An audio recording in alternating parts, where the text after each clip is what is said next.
বল, শক্তি, পরাক্রম এই সংসারের বিকাশের মূল।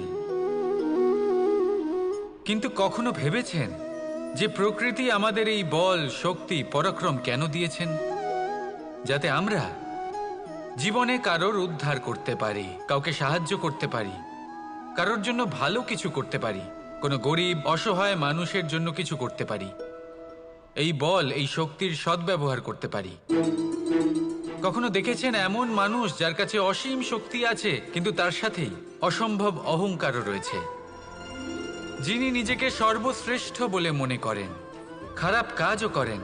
আপনি দেখবেন প্রকৃতি এবং মানুষ তাকে ভাঙতে সর্বদা চেষ্টা করেন। মনে রাখবেন, যতই সুবিশাল পর্বত হোক না কেন, তা যদি পথে পড়ে তাকে ভেঙে পথ প্রশস্ত করা হয়। যদি আপনার কাছে বল থাকে, শক্তি থাকে, পরাক্রম থাকে, তাহলে তার সদ্ব্যবহার করুন, কাউকে সাহায্য করুন, কাউকে রক্ষা করুন।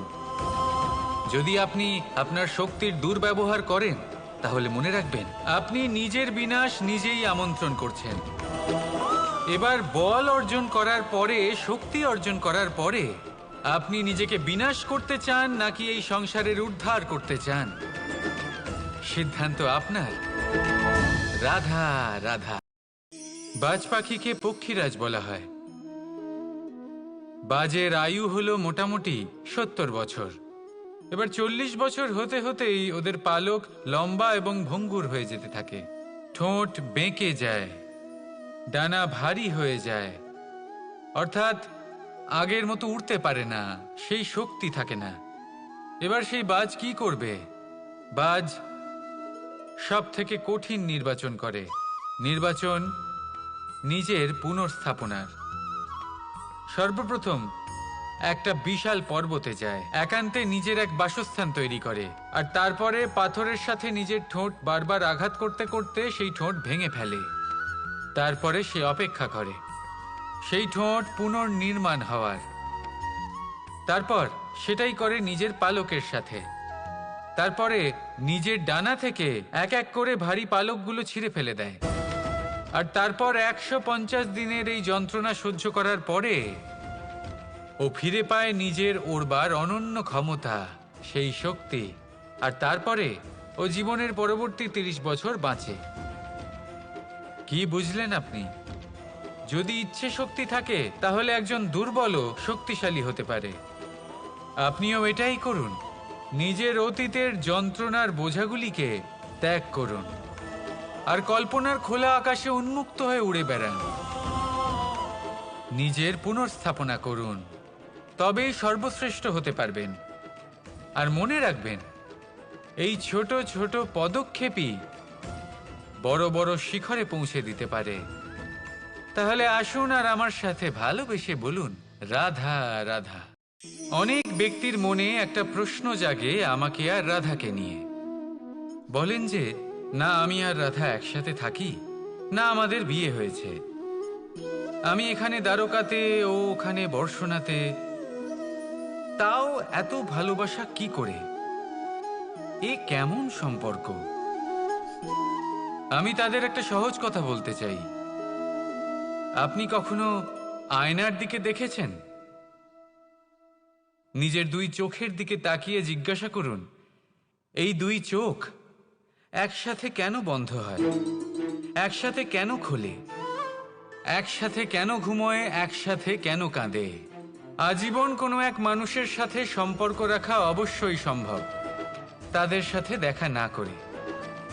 আমার আর রাধার ভালোবাসাও কিছুটা এরকমই, আর কিছুটা এরকমই হয় ভালোবাসা দুই নয়নের মতো, যারা কখনোই মিলিত হবে না, কিন্তু চিরকালের জন্য একসাথে জুড়ে থাকবে। এই অনুভূতি নিঃস্বার্থ হয়, আর এই নিঃস্বার্থ ভালোবাসা আপনাকে আনন্দের পথে অগ্রসর করে। জীবনে সবসময় নিঃস্বার্থভাবে ভালোবাসুন, শুধুমাত্র আনন্দই পাবেন। তাহলে আসুন আমার সাথে নিঃস্বার্থভাবে ভালোবেসে বলুন, রাধা রাধা। আপনি কি কখনো জলকে নিজের মুঠোতে ধরে রাখার চেষ্টা করেছেন?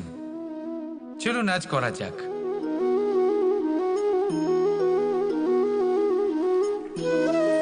যদি আপনি নিজের মুঠো জোরে বন্ধ করেন, জল ধরে রাখতে পারবেন না। যদি আপনি তাকে এমনি বইতে দেন, তাহলে ও নিজের পথ নিজেই করে নেবে আর আপনার হাতেও থেকে যাবে। আমাদের জীবনও হলো কিছুটা এরকম, জলের মতো। নিজের পথ নিজেই করে নেয় এই জীবন। প্রত্যেক সমস্যার সমাধান নিজেই করে নেয় এই জীবন। তাই জীবনে যখন কোনো পরিস্থিতি আমাদের প্রতিকূল হয়ে থাকে, কিছুই হয়তো আমরা বুঝতে পারছি না, কিছুই যখন বসে থাকে না, তখন আমরা হতাশ হয়ে পড়ি, নিরাশ হয়ে পড়ি। আর এটাই করা উচিত নয়।